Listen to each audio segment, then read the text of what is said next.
So for a while, I've been curious about trying Tesla's full self-driving upgrade, but for a while it was at $10,000 to get it. Until now, they actually switched to a subscription model where you can try it for $200 a month. So I decided to try it for the month and see if it's worth it. So this upgrade has quite a few cool new features, but I really just wanted to see if they were actually useful day to day and if they actually worked very well or were still in beta. Why is it going that way? No.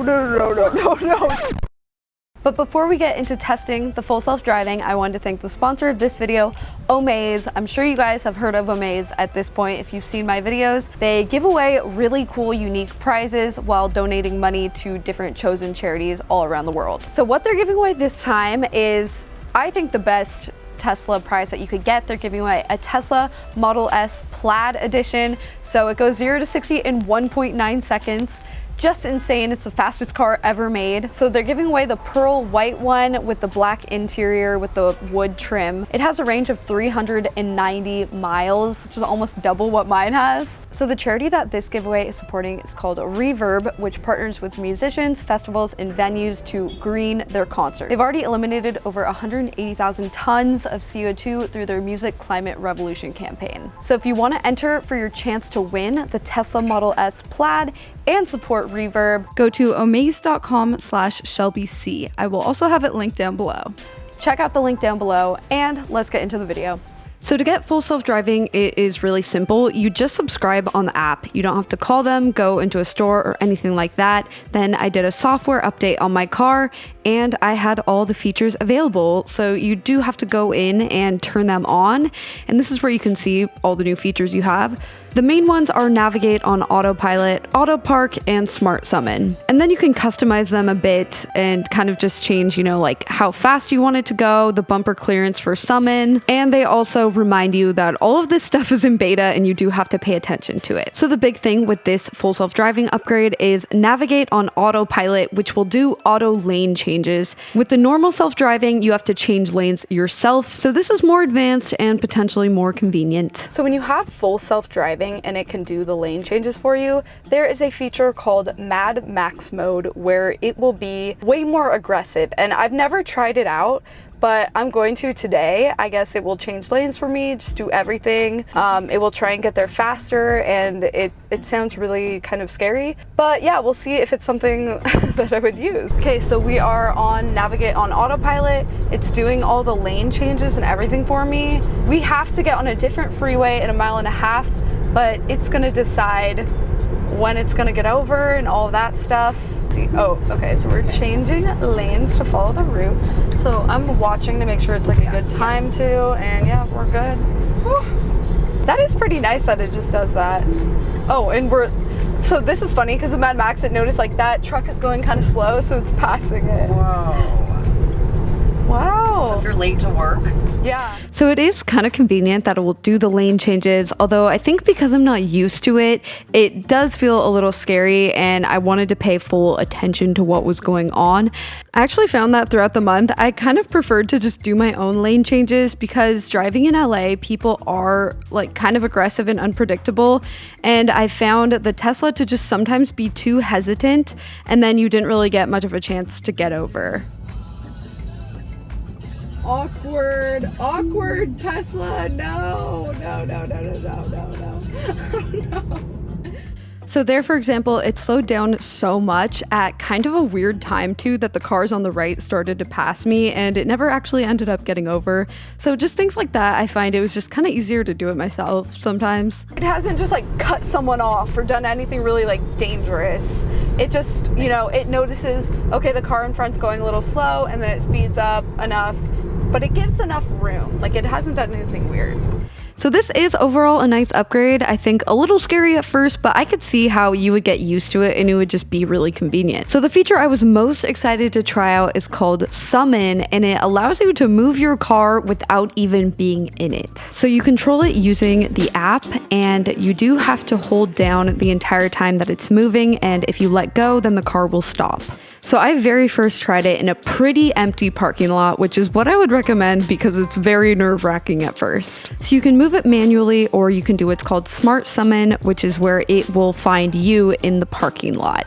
And in an empty parking lot, it was seamless. It works super well. There's not really a lot of other variables. Yeah, you'll see later on I took it to some more busy scenarios. Go getting it. You see how I was like, skirt? I also decided to sit in the passenger seat while I let it smart summon, and this was a wild experience watching my car drive itself while I was in the passenger seat. It was very jerky. At one point it stopped and I fell forward, as you can see. Whoa, whoa, whoa. But I mean, who really cares if it's jerky? Like, you're not ever in the car while it's doing this. This honestly, this is like better than a Disneyland ride. So in an empty parking lot, of course, it works really well. I wanted to see how it would do in some other scenarios though. Okay, so since I tandem park, I feel like the summon feature would be really nice if I don't have to go in it. So we'll see if it works. I'm just gonna reverse it myself because I don't think it will smart summon onto a street. So, oh, it won't do it. Oh, it's doing it. Okay. But I'm interested to see if it knows that there's a street, if it'll stop. I realized when you manually summon, it goes a lot slower than when you use Smart Summon, but this can be really handy if you're in a tricky parking spot. Keep it going, keep it moving. Oh no. So that's the thing about summon, is it knows if it's a street and it won't summon onto the street. So it knows between parking lots and actual streets, which is good for safety, but in this case, I would not be able to. Oh, actually it says grade is too steep to use summon. Interesting. I think the best use case of summon would be to have it pick you up in a large parking lot so you don't have to walk as far if it's raining or if you have a lot of groceries or something like that. So I went to a Ralph's parking lot to test it out and see how it would do in this scenario. Okay, we're in a Ralph's parking lot. I feel like this is the most, realistic scenario that I would use Smart Summon. So we'll see how it does against this because it's not too busy. I think it should be fine. So let's see. So I just walked over to the front of the store to have it pick me up valet style, and yeah, let's see how it does. From the start, it knew that there was a pedestrian walking by, so it did wait a little bit to start. And as you'll see here in a second, another car started backing up at the exact same time. So it did notice this and it stopped, but it didn't go back in. Like, it was kind of aggressive about it. Like, it stopped, but then it also kept going a little bit, and the other car did go back into their spot. Luckily, it was interesting to see how it handled this, because I maybe would have let the other person go, but it doesn't really think to do that. So it makes its way around the corner. You can see it is a little bit jerky. It goes decently fast, but then it will just do a full complete stop out of nowhere. And when you're doing this, you really should be watching it the whole time. I was so nervous during it because I wasn't watching it, but Lauren, my videographer here, was here to tell me to stop it if I ever needed to. So again, we can see it handles this other car. I would say it is cautious, but a little aggressive. Like, it's not backing up and letting them go first. It's just slowly going for it. But it successfully makes its way over to me without hitting anything, much to my relief. You have no idea the things that we just encountered. And then I tried it in another parking lot. This one was even busier. I just wanted to see how it would do. And yeah, just watch what happens. There's so many people going by. Like, someone's gonna have to stop for me. Oh my God. Whoa, whoa, whoa, whoa, whoa, whoa. Oh my God. Oh. Oh my God, oh my God. Oh. Look, they're probably like, what the? Okay, so basically what happened here was I got nervous it was gonna hit this car, so I let go of the summon button and it stopped. So I'm sure it would have kept going, but this was like the second time I did it, so I was sort of nervous. It was also going a little slow, and there were like, at this point, probably 4 cars waiting. So I kind of panicked and was like, I'm just gonna move it. Is your heart rate up? Yeah.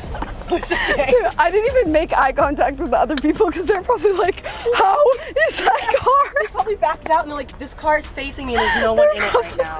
I would pay money to see the reaction of the people in that car when they saw my car back. And just no one's in it. Well, like, because it faced the ramp and everyone's just looking into an empty car. Like, what's happening? So I parked it in an easier spot and decided to try this parking lot one more time to see how it would go. It's going at a good pace too. It's not like so slow. Whoa. Whoa. Whoa, whoa, whoa, whoa, whoa. Should I let it go? Let go, yeah. Okay. Yeah. That guy's like too close to it, I think. What the? Why is it going that way? No, no, no, no, no, no, no, no, no. No, don't like that. So Smart Summon is really a lot of fun to try out, but I found that on the daily, I haven't really been using it. It's more fun to just show people.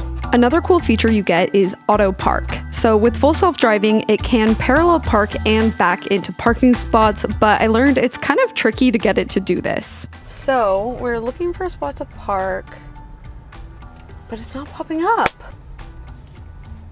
And so in reverse. The guy just went. And then I'm gonna put go it in to this. reverse. No, you gotta go front. It was honked. And then if you put it in reverse, would it do it? Okay. It's not doing it. That is so weird.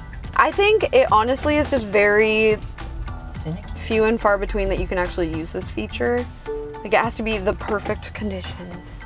So I realized it needs to park near a different car to have some context of where to park, but most of the time it really kind of took too long to even prompt the auto park feature and other cars would start honking at me. So this could work on like a less busy street. Finally, it popped up. Okay, auto park ready, and When it finally did work, it did a really great job. It did it pretty fast. It just takes a while for it to get started. very cool. I feel like it's about to hit the car. But it's not. It's not. Yeah, it did it. Well, about time. Auto park complete. Okay, so when it works, it is really cool. It did it pretty quick, but I'm not kidding. We drove around for 20 minutes looking for a spot where it would work, and it just... This, I definitely wouldn't pay $10,000 for or $200 a month for, but I bet it will get better in the future. It definitely will. It just is, you know, still a new technology. Except actually, this isn't that new. Quite a few cars do have a self-parking feature. I will say over the last month, I figured out how to prompt it more and it actually has come in handy. And I use this a lot more than I use the summon feature. The last feature I really liked was the green light chime. So on surface streets, the car can actually tell if you're looking down, away, at your phone or whatever. And when the light turns green, it will make a little chime sound to alert you to go. So you can actually see it in this video clip here. It's not on navigate. On It says autopilot. online routing disabled. It's a small thing, but this was actually one of my favorite features. In the clip, you can see I really wasn't paying attention, and when I heard the chime, it was like, oh, automatically, let's go. So that's an overview of the features that you get with this, and kind of my first impressions of them. I've tried it for about a month now, and let's see if I think it's worth it. Okay, so is the full self-driving worth it? Should you pay $10,000 or $200 a month for it? I would say I'm not fully sold on it just because I don't actually feel that comfortable with it changing lanes for me. It was fine, but maybe I'm just used to doing it myself, but the summon feature is really cool, but I don't think realistically I would use it that often. I don't think I'd use it like every single day. I think it would be totally worth it if with the full self-driving, you could just chill in the back seat and the car would drive you around, but it's not quite there yet. I do think it's worth trying it for the month just to see if you like it, because it's $200 and you can cancel it whenever you want. And honestly, it was fun to try the summon feature, and it's just one software update away and you could try it for the month. I enjoyed testing it all out, but yeah, I don't feel like I need it day to day or like I need to keep the subscription unless it was like fully self-driving and I, like I said, could just like go on my phone and not pay attention to anything. However, the price does continue to go up the more features they release, so it could be worth it to just lock in that price. So I hope that you guys enjoyed this video. Let me know which feature was your favorite. Mine was the summon feature. I thought that was so cool and scary. Like, it really got the adrenaline pumping at times. But it was really fun to try out. But that is it for this video, and I'll see you guys in my next video. Bye.